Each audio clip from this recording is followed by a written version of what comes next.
just like to probably just go back a few steps and just look at where we are in Limerick in terms of affordability, what it means, looking at affordability if you wanted to buy a new house, looking at the affordability of rental income, which I know is a big issue.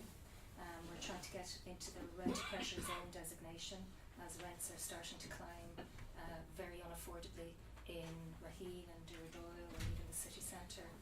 So I'll set the context of just data, and the data is from the CSO and it's up to date to around October, November last year.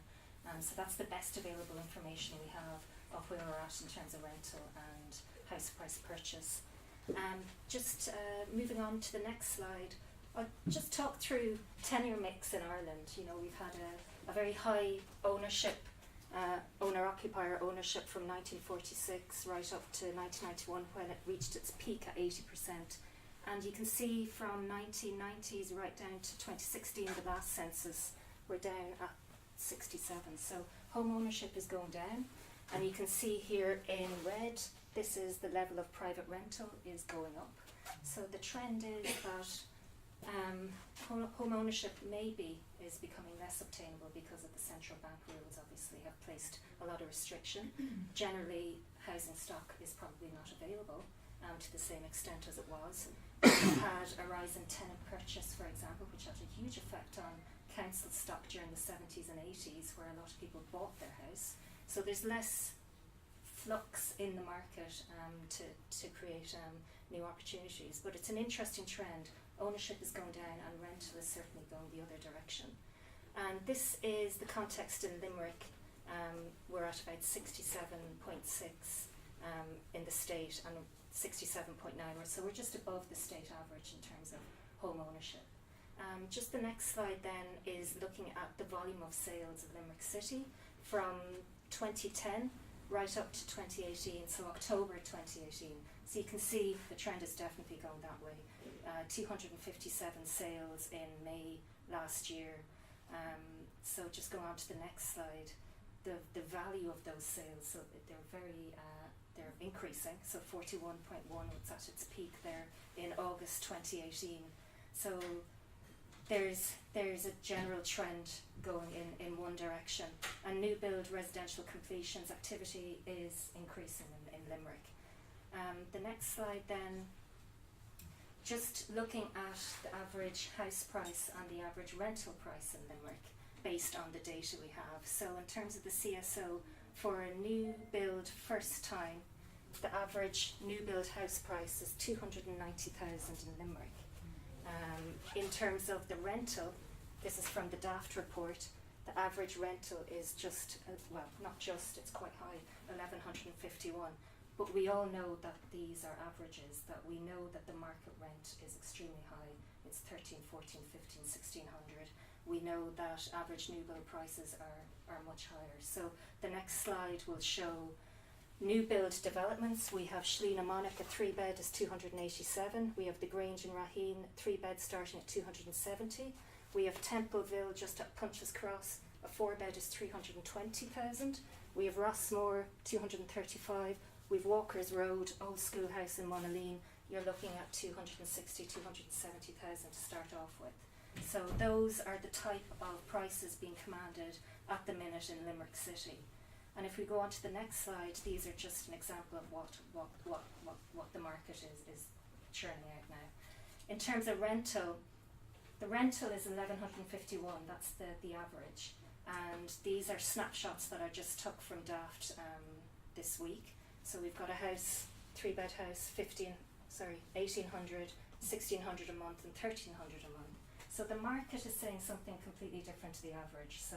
And that's a reason why we're not in the rent pressure zone, because it's being standardised to a national average. In terms of the affordability challenge, I'd like to talk through just the metrics of what that means. If we take the example of a house, a new build house average in Limerick City at 290,000, what does that mean for somebody who wants to get a mortgage on that? If we could just concentrate on the table, and apologies for all the text, but if you took a salary at 45,000 and took what ESRI classes an affordable mortgage, which is 35% of your net income, you shouldn't be paying more than 997 on a mortgage. The average rental we said was 1,151, and if you took a mortgage on the value of 290, you're looking at just over 1,400 a month, and this is just on current rates, and we know that rates are going in one direction. The ECB is at its lowest, but that can't stay like that for long. So rates in general terms are definitely going to go the other direction. So if we just go back, for somebody on 45, it doesn't seem affordable. For somebody on 50, it's not affordable. For somebody on 60,000, and that's a joint income as well, it's not affordable. So there is a problem with affordability if you were to seek an average house, new build house in Limerick City. And this is the reason why we need to look at trying to get into some rent pressure zone status, or look at some mechanism that Limerick can get into a service sites fund or an affordable housing scheme offered by the government. Currently there's no affordable scheme by the government. It was rescinded in 2011. So we're looking to actually get that back with the government. So the next slide is just how can we enable affordable housing. So we're awaiting an announcement for the government for Limerick to be in an affordable housing scheme. The 11 local authorities in June last year around Dublin, Meath, so the 4 local authorities in Dublin, Meath, Wicklow, Cork and Galway were all given access to a service sites fund which allowed public land to be developed for affordable housing. Limerick was excluded, but we're trying to get into it, and we're hoping for a positive announcement at the end of this month. We're looking at collaborating with AHBs such as O'Coolan, and they're the only ones in fairness who are actually looking at the affordable housing owner-occupied model. So there is land that local authority has, and we'd be looking to activate that with AHB's approved housing bodies such as O'Coolan.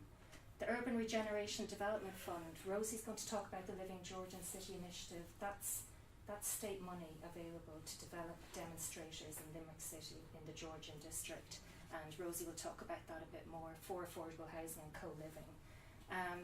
We're looking at master planning our own lands, strategic lands. You're probably aware of the Southside Master Plan, so we're looking at how we can do recreation amenity and looking at pockets for affordable housing on residentially zoned lands. So we're looking at how we can join it all together and make a new sustainable neighbourhood close to the city centre.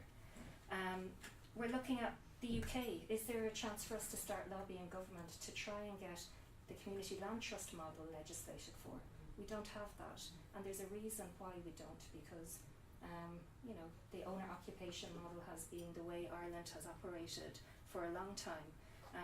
So we need to lobby central government to allow legislation for that, to enable groups to come together and have their own governance structure and regulation, like